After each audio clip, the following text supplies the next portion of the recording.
It's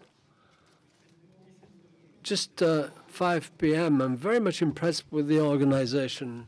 For Christian Gollier, I'm in charge of moderating the session, which is going to be taking place now in English. So, because Daron is not speaking French, so this is going to take place in English, and so everything it will be said in English, and of course we'll do this. And so again, you have, if I'm not mistaken, you have some people who can bring you some headsets so that you can listen to the translation into simultaneous translation into French.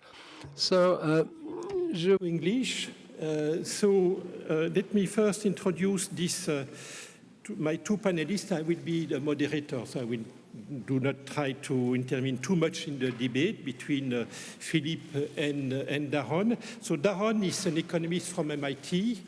His research covers a wide range of topics from development economics to macroeconomics and economic theory in general. His reputation goes far beyond academic circle because he wrote several bestseller books. In particular, the one I prefer the most is a book entitled "Why Nation Fails." I think it's an interesting question these days, not only for developing countries, but maybe closer to us too. And Philippe, probably better known for you, is an economist from Collège de France. Collège de France and have been able to organize a reverse brain drain from Harvard University, where he started his career, to the Collège de France. He has contributed to many different subfields of economics, from contract theory to industrial economics. He has been in particular an important player in the creation of a modern growth theory in relation to Schumpeterian endogenous growth. Let me also mention that they are close friends. They are co-authors on several papers, and both of them are typically cited for future Nobel Prize. Good luck. So the topic is I don't remember the title of the event. So technology and transition, will the progress save us? So I've been quite fascinated indeed by the video by Bertrand Piccard. Bertrand Piccard is obviously a techno-optimist, a techno-solutionist. I'm rather interested in the sobriety side rather than the green innovation side. And then, so one of the important words by Bertrand was we will need time to develop those technologies. Do we have the time? So that's for me an important issue. And how can we organize, how can we combine this idea that innovation is necessary for the transition with the idea that sobriety and immediate action are also important? Because the issue, there is one big issue, is, as we have seen several times today, the transition will be costly. Jean Pisani-Ferry this morning was very clear on that, gave numbers. Replacing brown steel by green steel will probably double the cost and therefore the price of steel. Electric car, you are probably better aware of the fact that electric car is more expensive globally once you take into account the investment cost compared to a thermic car. Cement is also, hard to decarbonize, and decarbonizing it will imply a larger construction cost, and so on and so on. So because of all those costs and the difficulty to allocate those costs to the people, there is the issue of social, economic, and political acceptability of the transition. And that's probably why the fact that people are not ready to pay these days for the transition, that indeed green capitalism able to organize a reorientation of the innovation process toward new green technology that create technologies that generate electricity or more generally energy at a lower cost than the fossil fuels is an absolute necessity. So in order to start this discussion, I ask both Daron and Philippe to discuss another dimension rather than talking about hydrogen or electric car. Let me switch to the issue of another important innovation where we have seen a lot of progresses over the last 10 years or so. That's artificial intelligence. So let me first address the question to Daron. Daron, you have recently been interested by the extraordinary progresses made by artificial intelligence. Could you give us your assessment of the potential of this technology as an engine for economic, social, and ecological revolution? You can stay there and just take, or you prefer to? Sure, perfect. Yes, thank you, Christian, and it's my pleasure to be here. Sorry, I'm speaking in English. AI has captured imaginations, and obviously it is going to be part of our lives in one way or another. But in some way, I'm going to argue most of the important decisions about AI are ahead of us, not behind us. And being aware of them is of first order importance. In fact, AI illustrates the key issues that are present and have been present throughout history about technological transitions. And I will touch upon climate change, and we'll talk about more of that in the discussion section, I hope, because there are a lot of similarities between AI and the energy transition more broadly. So in this context, I'm going to make 6 points. First, I think in AI, as in the energy transition, the direction of technology is key. Technology doesn't come with a pre-programmed rule book that says you have to use it this way or that way. Technology in general is just a reflection of collective human knowledge, and collective human knowledge is distinguished by its malleability. So it comes with a very high degree of choice or agency, which means that we, as a society, or often the people we delegate power to make critical decisions about how that will be used. In the context of climate change, the key is, for example, how are we going to use our collective knowledge? Are we going to invest more in fossil fuels or in crazy schemes in order to sort of geoengineer the planet, or come up with workable solutions to transition to lower carbon technologies, mostly renewable technologies? Those choices are not technologically preordained. They are political, social, and economic choices. And a very, very important point hangs in there. And this is one place where I think you have to really hold two, at first, seemingly contradictory ideas in your mind at an age where, unfortunately, social media and other social forces have made people extreme in terms of sticking to one simple pole rather than sort of finding synthesis. Those two seemingly contradictory ideas are the following. One is that the market system, incentives for scientists, entrepreneurs, companies to commercialize technology is key. You're not going to be able to do technological progress at a fast speed unless you mobilize the market system. History is full of examples of it, and this makes a lot of sense from an economic point of view. However, there is nothing, and absolutely nothing in economics, in economic theory, that says that the market is good at choosing the direction of technology. The market is fantastic for choosing apples and oranges or allocating existing factors of production, but technological change is all about creating external effects on others. A lot of people are going to be impacted by how we use AI or how we use other sorts of knowledge. And the energy transition is all about that. There is nothing in the market system left to its own devices that's going to say, oh, well, you know, green technologies are better for the climate and for the planet, so therefore we should put our energy there. No, the market system, especially with big players like oil companies, energy companies in Europe and in the United States, is going to have every incentive to double down on fossil fuels. That principle is, in general, in abundant importance in AI as well.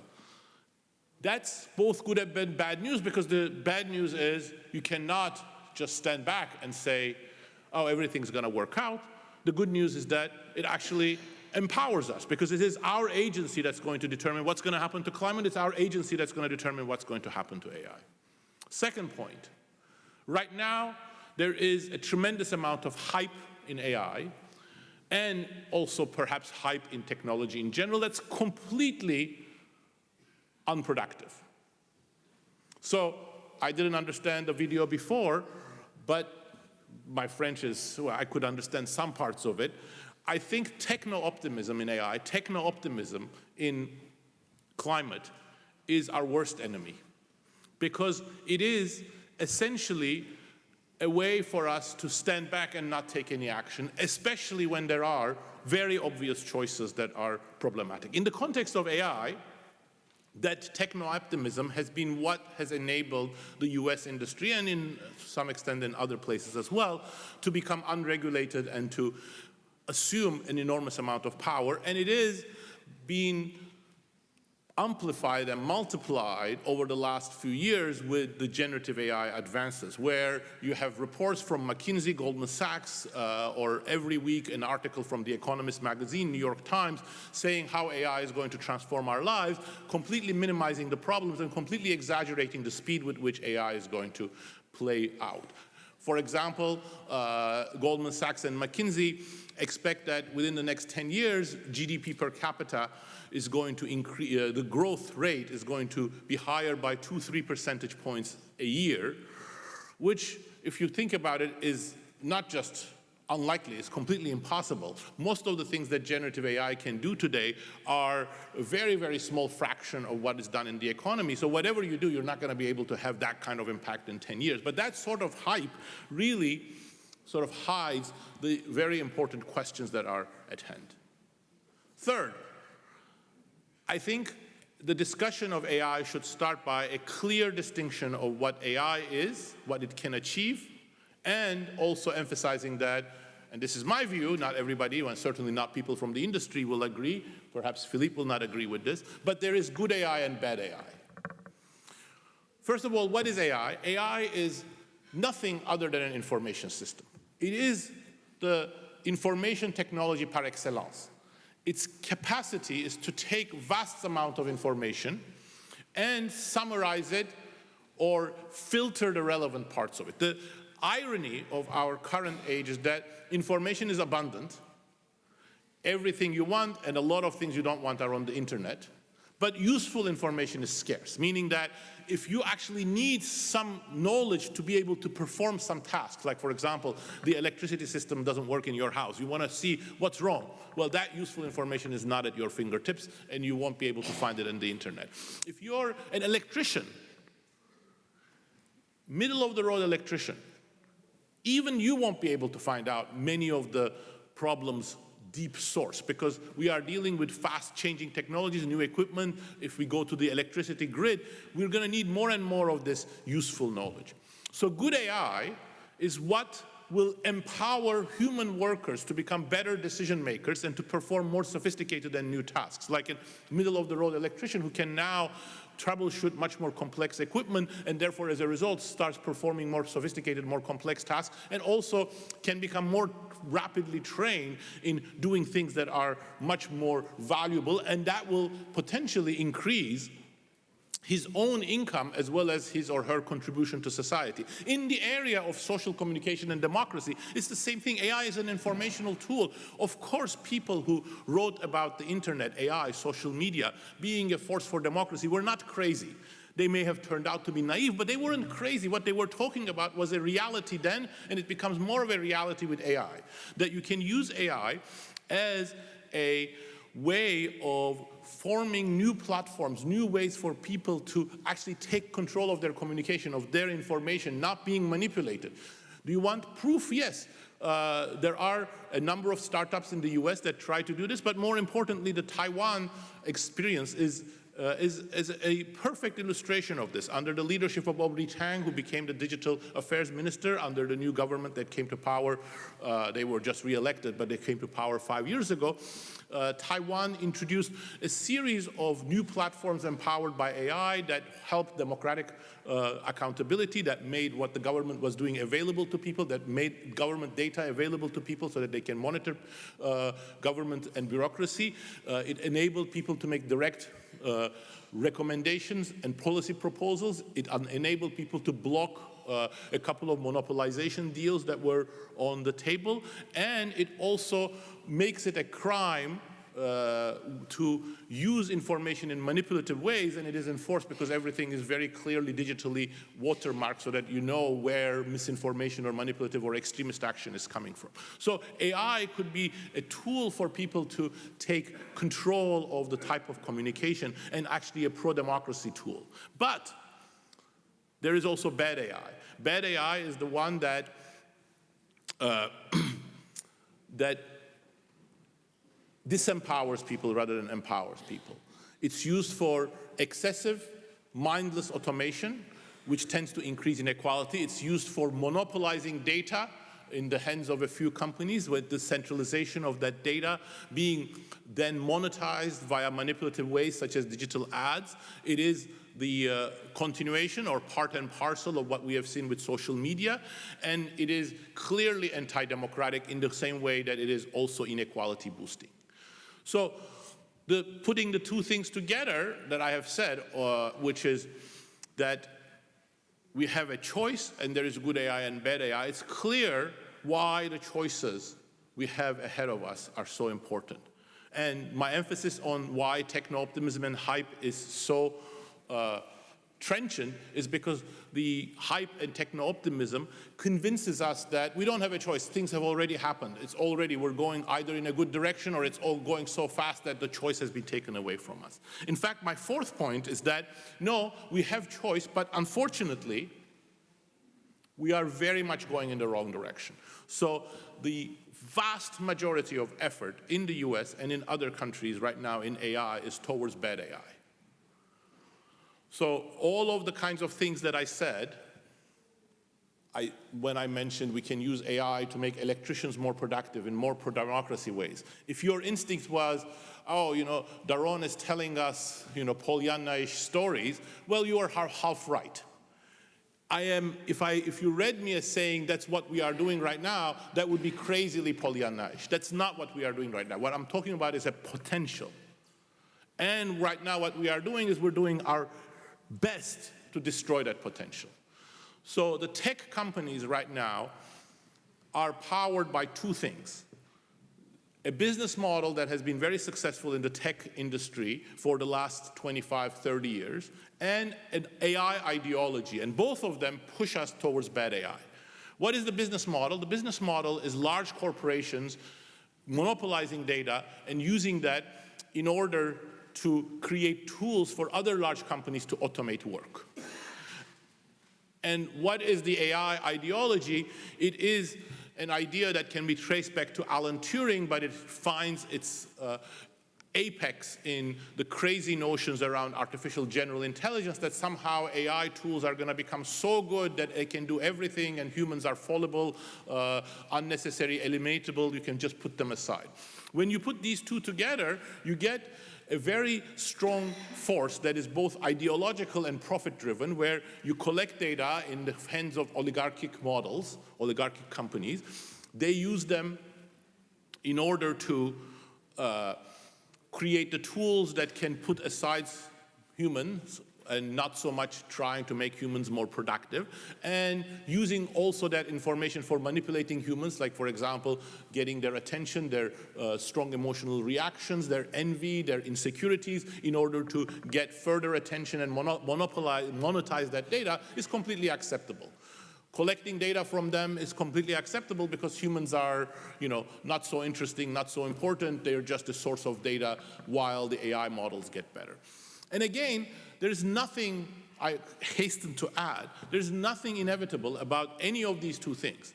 These business models were not the only business model. The market system is even more malleable than technology. It can create multiple business models. In fact, there were many business models, and many of the pioneers of the computer technology thought that first the mainframe systems, then the microchip, then advances in software, then the internet, they were all going to become decentralizing tools.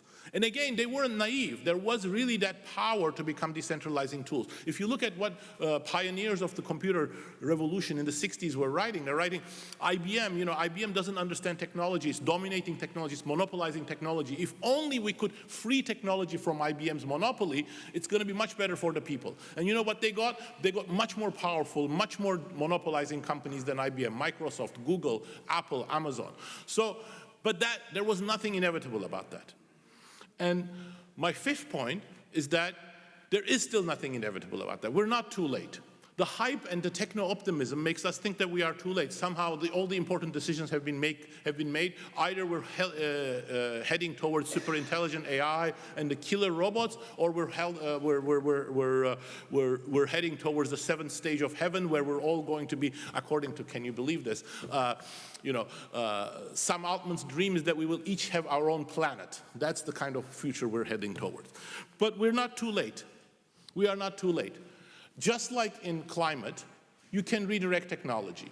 20 years ago, we could have been here and we could have talked about the climate crisis. The data had been out there for 20 years. The data has been out there in an unmistakable and undisputable way since the early 1980s. But 20 years ago, if we were here and having this discussion on climate, it would have been futile, because no alternative existed to fossil fuels that was even remotely cost-effective. So a transition, stopping fossil fuels and moving to something else, would not have been possible, and reducing our energy consumption in the world in 2000 or the 1990s would not have been politically acceptable, nor is it today. But today, actually, despite what Christian said, which is completely right in a few things like cement, aviation, aluminum production, renewables are very expensive still, but in electricity production, they're actually cheaper than fossil fuels. How did we get here? We got here because a few politicians with democratic support and some impetus from civil society organizations and change in the general public opinion started supporting subsidies to green innovation and regulation of how you could use fossil fuels, and even that modicum of support for renewable technologies led to a huge patent boom and a huge capacity buildup in China, especially for solar panels, that increased the efficiency of solar panel production, together with the new technologies that came up, many of them from the US and Europe. And within 10 years, renewables became cost competitive. So the same is true for the future of renewables. There are many things that we can do in order to make them even cost competitive within 10, 15 years. But it's not going to happen with techno-optimism. And the same is true in AI. There is a tremendous amount we can do. But in both cases, the democracy of it is critical, meaning that we're going to need to make that decision in a democratic way. And why is that? Because the market system, left to its own devices, as I said, doesn't have any guarantee that it's going to make the right choices. And market system with very powerful incumbent firms will definitely not get us. And in both cases, in climate and AI, the incumbent firms have exactly the wrong incentives, as I explained in the case of AI. And in the case of energy, of course, the incumbent firms are the big energy producers. And then the last thing I want to say is that the AI debate also, I think, is very useful because it related to the theme of this conference and the series of conferences. It actually makes us think, what's a good life? What's the common good? Common good isn't just increasing our GDP or our productive capacity. Common good, I think, is also very inherently related to empowering people. And that empowering people is not really consistent with the vision of AI, where AI produces everything and then we just stand aside. And it's also not consistent with the view where Sam Altman, Elon Musk, or Mark Zuckerberg make all the decisions and we are the takers of those decisions. And it's actually much worse for 6 billion people who live outside of China, United States, and European Union. They are completely on the taker side. Their lives are going to be shaped by AI. Actually, a couple of billion of them are suffering surveillance technologies produced in China that are exported every day to these dictatorial regimes, but they have no voice. So the good life is humans being empowered in the production process, but also having agency in the political choices, in the social choices, and economic choices. And that's why I think this discussion of what is good AI, what is bad AI, and the choices we make in that process are critical. Thank you.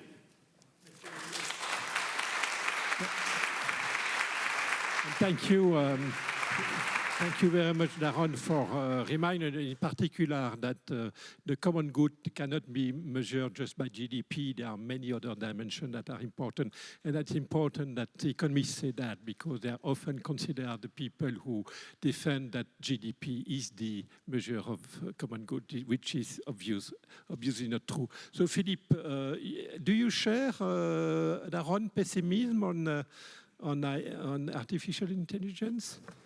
So in fact, I was asked to play the optimist and Daron the pessimist, but in fact, you see, it's on est à rôle renversé, because in fact, in real life, you see, I still use this as my agenda. Daron is much more technologically developed, and I don't know how to use my mobile phone, and Daron knows much better how to use frontier technologies than I am. So in practice, Daron is a much more of a technology optimist than I am.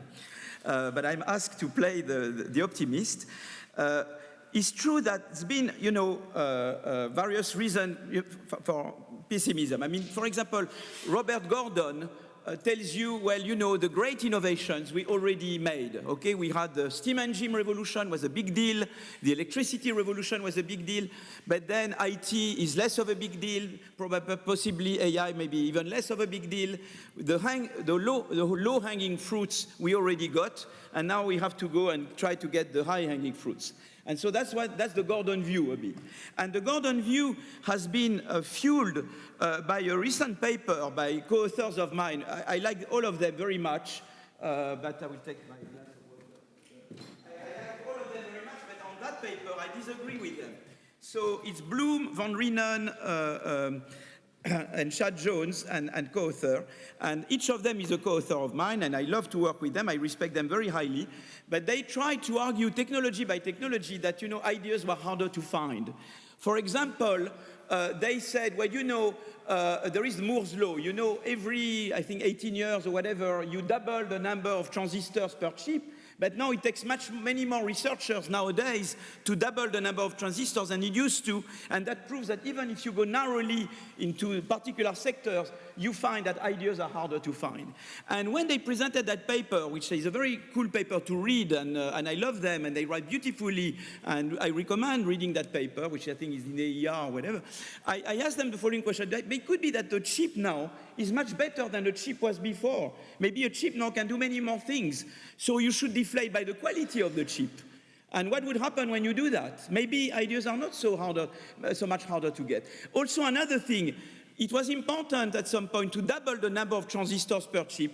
But now we know that you don't need to double them to increase the computing power. You just need to rearrange the transistors. The AI revolution is a lot about not doubling the number of transistors, but rearranging the transistors. So maybe if you do these two things, you won't find that ideas are harder to find. You see what I mean? And more generally, when you take quality into account, maybe you don't find that ideas are harder to find. AI, we had a big discussion on AI.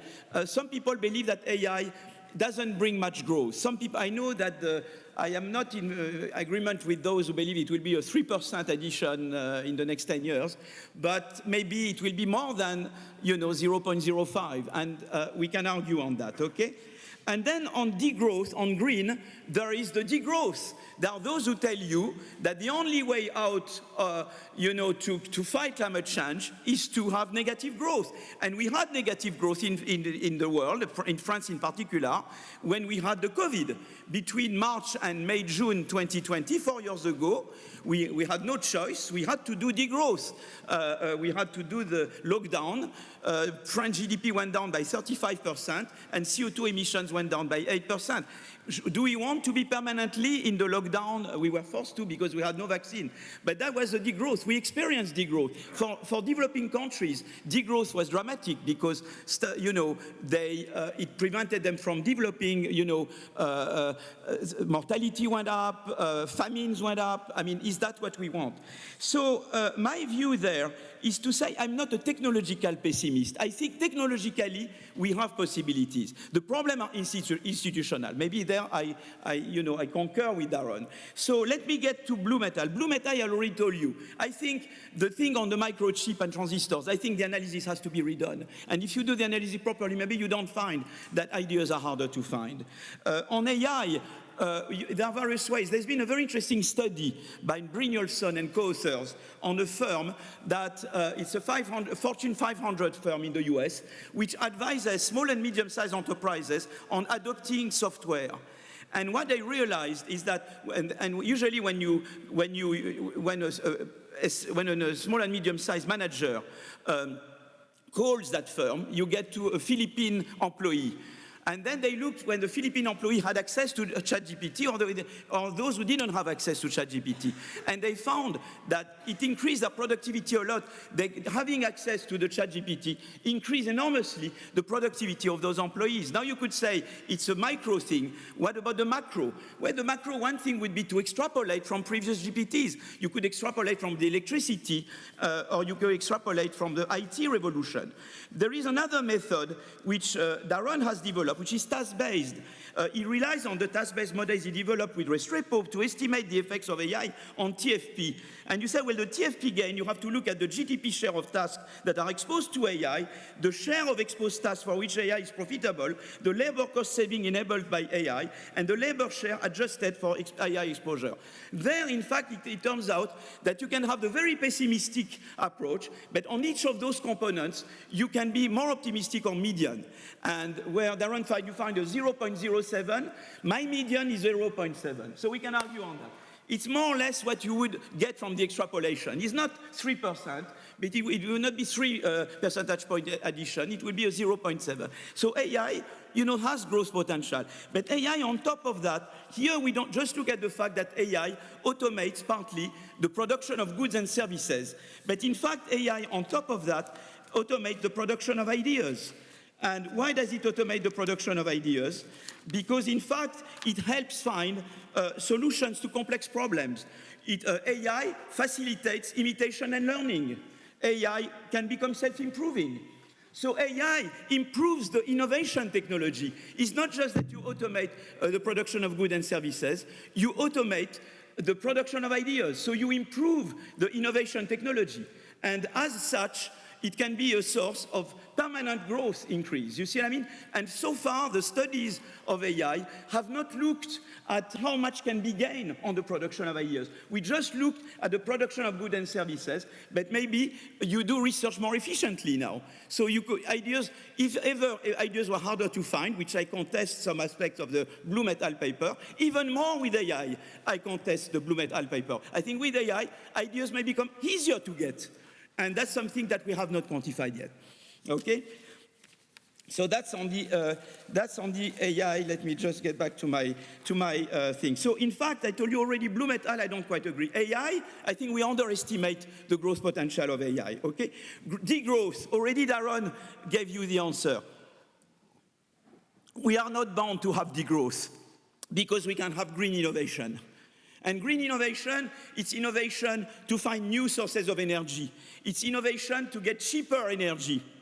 It's adaptation innovation. We can build dikes better. We can have systems of air conditioning which are cheaper and less energy consuming. There is even people now who work on amelioration technologies to cool the air, the geoengineering. I know, Daron, you have a paper on geoengineering. But there are things, people who look also at technology to try to not only mitigate, but also ameliorate temperature. Okay, we'll see where that goes. And the problem is, and also something more fundamental, I think, to respond to the degrowth. Our response to degrowth, and that's the recent work I'm doing with Fabrizio Zilibotti, Michael Peters, and Timo Boppart, and Matthew Schwartzman. It's the following thing. As people become richer, they tend to go for quality instead of quantity. For example, you go to a fancy restaurant, you ask for an expensive meal. It's not more quantity that you get there. It's a lot of services used to improve the quantity. So people are moving increasingly towards quality away from quantity. And the problem is that quality, it's very service intensive, not less polluting, but also quality, it's something we don't know how to measure. GDP and GDP growth doesn't measure well, doesn't capture well the growth in the quality part. So it could be that, and that's also something we can push. And innovation, if there is a bigger demand for quality instead of quantity, by virtue of a market size effect, innovation itself may go, and maybe the state and government can reinforce that, may go more in the direction of quality instead of quantity. So in fact, now I can tell a degrowth person, but in fact, you know, you want more quality. We do, we agree. You want, you tell us that it's not that, you know, GDP growth should not be the obsession. You're right in a sense, because we have to push, and in fact, society might go in the direction of quality-based growth instead of quantity-based growth. And maybe qualities and institutions can help in that process. So you can have what I call endogenous degrowth. You see, that may look to you strange in the title. But you see, that's again the idea that innovations may be directed towards green. And of course, the state and civil society can push in that direction. Okay? So now, what I wanted to tell you overall is that I'm a technology optimist in the sense that I don't believe the Bloom et al. I believe that AI has a growth potential that we underestimate technologically, and I believe that there are lots of possibilities for green innovation and for innovation taking us away from quantity towards quality. The main problems are institutional, and let me go to them in 1 minute and a half. So first, on the AI, we saw the IT revolution. The IT revolution, in between 1995 and 2005, TFP growth in the US went up a lot. There was an upsurge in TFP growth. But then growth went down a lot. Why? Because during this IT revolution, you had the emergence of superstar firms, the Google, Amazon, Walmart. They started growing. They were, of course, much more productive than the other firms. So first, they carried the growth. You see what I mean? They were part of the growth boost. But what happened is that through merger and acquisition, which they performed without any limit, they became tentacular. You see, they became pervasive. And they ended up discouraging innovation and entry by non-superstar firms. And that's where entry and growth started going down. Why? Because competition did not adapt to the IT revolution. With AI, we have the same problem. In fact, even worse, because the superstar firms are already there, particularly in the upstream segments of the AI value chain, the cloud and other segments. You already have the superstar firms there.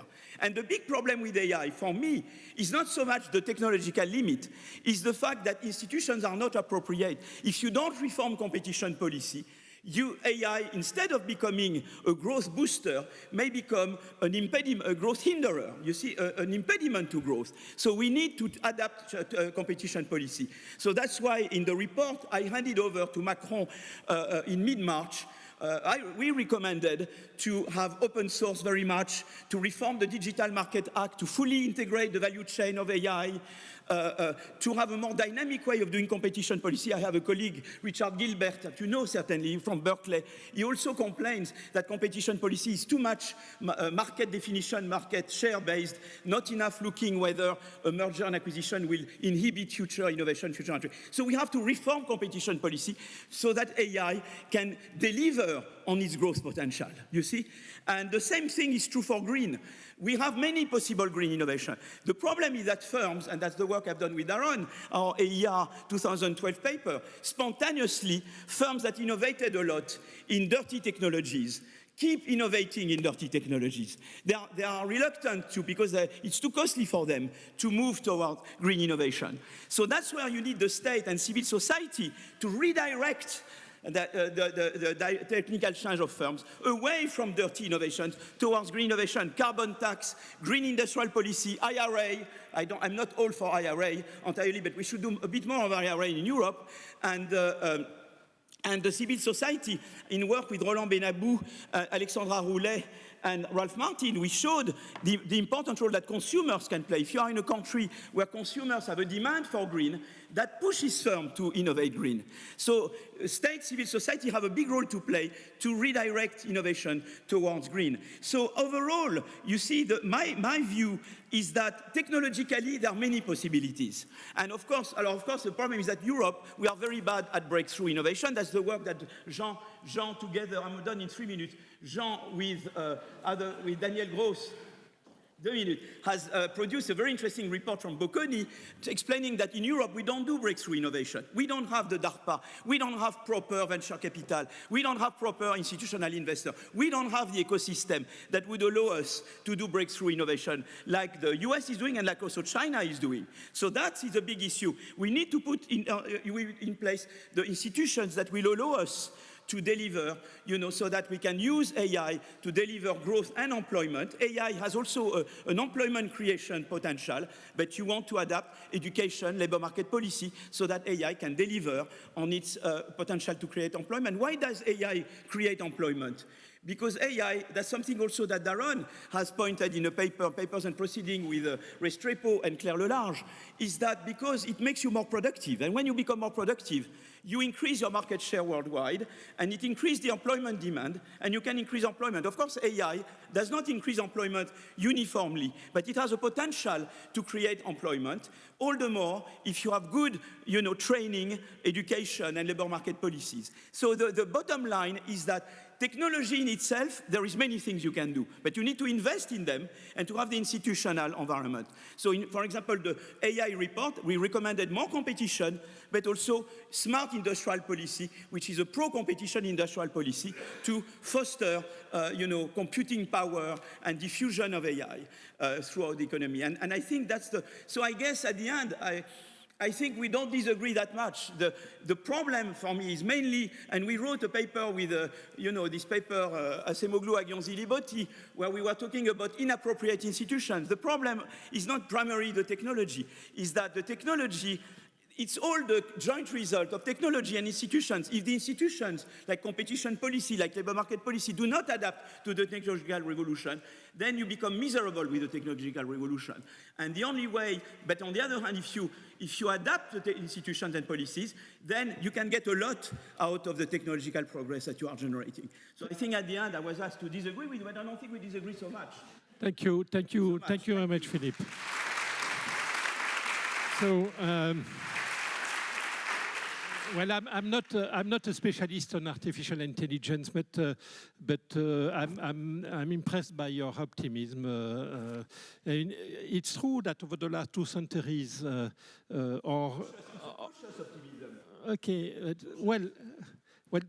then my question. So could we wait those green revolution to materialize? I mean, those green innovation to arrive, or should we wait, or should we do something immediately? I mean, do you are in favor of sobriety and asking effort to people right now without waiting for having green technologies that are cost efficient? I don't want to monopolize. I think innovation includes innovation in our behavior. So that's another message of the degrowth. They say become more sober, become more. They're right in that respect. We have to. Now I'm careful, with my central heating, with the electricity, with the garbage, sorting, and I'm trying to. I think we have right away to change our behavior, to adapt our behavior. Innovation is in all dimensions, how you organize production, in our own behavior, in, as I say, mitigating climate change, adapting, and also ameliorating. I think there is innovation in all these dimensions, and we have to try right away as much as we can. Okay, and I see both of you stress the importance of having regulation, strong regulation, meaning strong state being able to take care of the markets and the danger of the markets. So what's the link between our liberal democracies and you know that many people believe that we should get out of liberal democracy because liberal democracy failed to solve many of our problems. So what do you think about what kind of transformation of our society should we go in order to be able to face those issues that we have not really been able to solve up to now? Thank you, Christian. That's a great question. Can I start with the question that you asked Philippe and then link it to this one? Actually, I think, Philippe implied that, but I want to say it a little bit more explicitly. The paper that Philippe and I wrote, which you refer to with Leo Burstein and David Hemus, makes a very clear prediction, which is that once technological change is directed and you have a choice, then you have to be much, much more aggressive in policy interventions, because what you're trying to do is you don't want the wrong technology to become even more solidified. So what that means is, in particular, if you take that sort of perspective, which is also the one that I gave in my talk, you want to be much more proactive and very quick in supporting innovation in renewables and make sure that it doesn't get captured by the energy companies. Because, right now, for example, the US is doing much better in terms of, and Europe has done much better.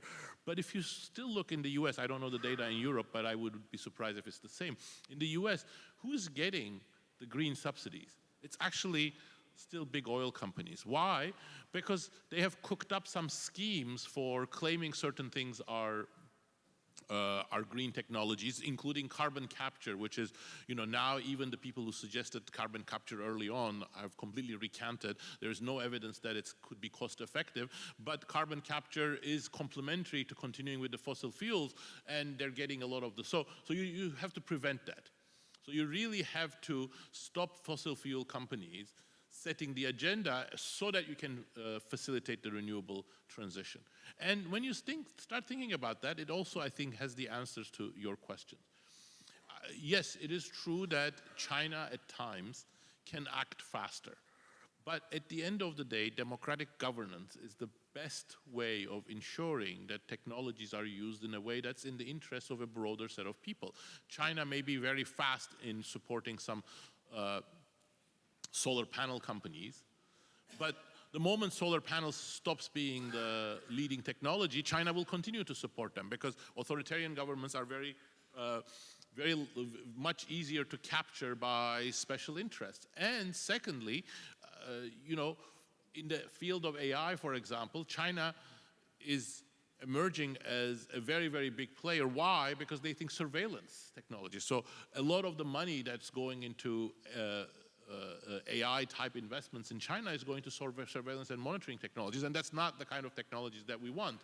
That's actually very much the bad part of AI. So I think democratic process is clearly supportive of a better use of technology. But the problem is democracy itself is influenced by technology. The more we rely on social media for communication, the more we allow surveillance technologies to run ahead, the more we all go into our cocoons on echo chambers, democratic citizenship is going to become harder and harder, and we're seeing that with our own eyes. So it's a race to the bottom. So that's the one place. I wouldn't worry about the hype and move fast, but that's the one place I think we have to be very vigilant.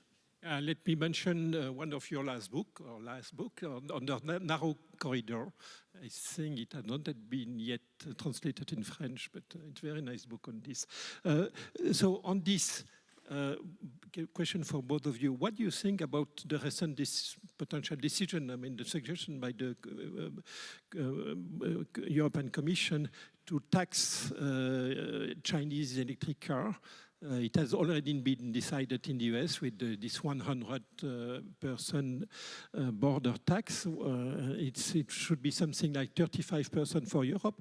Is it enough? Is it optimal to do something like that in the face of non-democratic government that provided such distortion to the market? I think there are pros and cons. I don't know exactly if they did right this time, but one has to be always very careful when you resort to protectionism, to something which is like protectionism. One negative effect of protectionism is that you reduce the market size for your innovations because the destination country may close markets to your products. Also, you reduce worldwide competition. Competition, we know, induces innovation. And the third thing, we know that trade carries knowledge spillovers. We know that a lot of knowledge spillover occurs through trade. So one has always to be very careful. But on the other, when you implement a protectionist policy, so they have to be really well justified. It could be justified by the fact that China didn't play WTO by the rules. So then, in the sense, we would say, well, you have to renegotiate WTO and play WTO. But the problem is that all those decisions are taken outside WTO. There is no more WTO. So that's what worries me. Before, there used to be a framework, which was WTO. And now it looks like very electoral. You see, I mean, I'm very pro-Biden, personally, and anything he can do to win would be fine. But, I worry that this might have been electorally motivated. I don't know if that was, in that particular instance, well justified. Another thing I wanted to mention, before I used to say when people become more developed, that's the thing we do with Fabrizio Zilibotti and Michael Peters, they tend to move towards quality. We have to be very careful that if we stall Chinese development by having very protectionist policies, we will slow down the transition of Chinese consumers away from quantity towards quality. So we have to be very careful. We don't want them not to develop. What we don't want is that, we don't want them to become a military power that threatens us, or we don't want them to not play WTO by the rules, and we want to discipline them. That's one thing. But it's not clear that we want them not to develop. And there I'm more like Kissinger. Kissinger was kind of say, well, on defense things, you should beware of China. But you don't want them just to stop their development, because it might not be in our own interest. There are things like climate where we need to be players together. So I don't know in that particular instance if they did the right thing, but I'm always very careful. I believe in carbon tariffs, by the way. I believe, and in the work with Daron, we have the view that, when you open trade, some countries may turn into pollution heavens, and you want to prevent pollution heavens. So the threat of carbon tariffs can be a natural instrument to prevent that. But one has to be very careful how you implement the carbon tariffs, because it can be a pretext for broader and more wide-ranging protectionist policies. And I am, by nature, not very pro-protectionism. Maybe Daron. Yeah, well, I think, Philippe, it's for me a good heuristic is if Kissinger is for something, you have to be against it. So I think it's very important that US, Europe, and China find a way of cooperating broadly within the climate change. That being said, I think there are two very solid arguments for taxing electric vehicles from China. I think the first one is the carbon border adjustment, or a carbon tariff.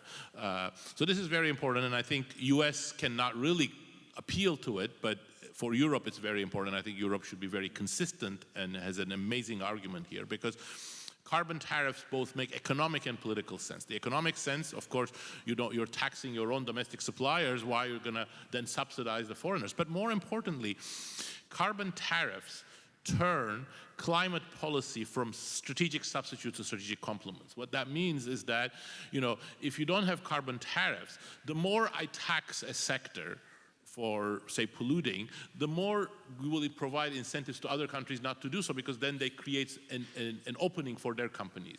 But if you put a carbon tariff, then those actions turn into complements. The more you tax, the more they have to tax as well, because if they don't tax, then they're going to lose the revenue and you're going to collect the revenue. So carbon tariffs are an amazing tool, and we have to use them. There is no doubts about that. But I think there is an argument going beyond carbon tariffs as well, which is that it's not good for the energy transition if the center of gravity of solar panels, electric vehicles, and lots of other things becomes China. In the same way that you want innovation to take place in multiple countries, you want production and learning by doing in these technologies to take place in multiple countries. And because China is already subsidizing electric vehicles as a huge market, I think there is a very good economic as well as a security argument for Europe and the US to try to bring some of the electric vehicles and other clean technologies to domestic production. I think that's also first order. Thank you very much. I think we don't have more time for other questions. So let me try to conclude this discussion. First, it was very interesting, and I would like to thank you, both of you, both the optimist and the pessimistic side. I retain from this that innovation is part of the solution. In order to have the right innovation, we need a strong state being able to reorientate. Yeah. Civil society too, you're right, we need the right demand. And we also need potentially, I mean, immediately engagement by the people for both investing in those things, but also behaving immediately in the right direction, because we cannot wait for those innovations to materialize. We need to act, and we need to act in a sobriety way in order to be able to be responsible toward the future generation. So thank you very much. That's the end of the second part of this fourth summit for the common good. The third and last one will take place in this place tomorrow at 9 o'clock. So hope to see you there. Bye-bye.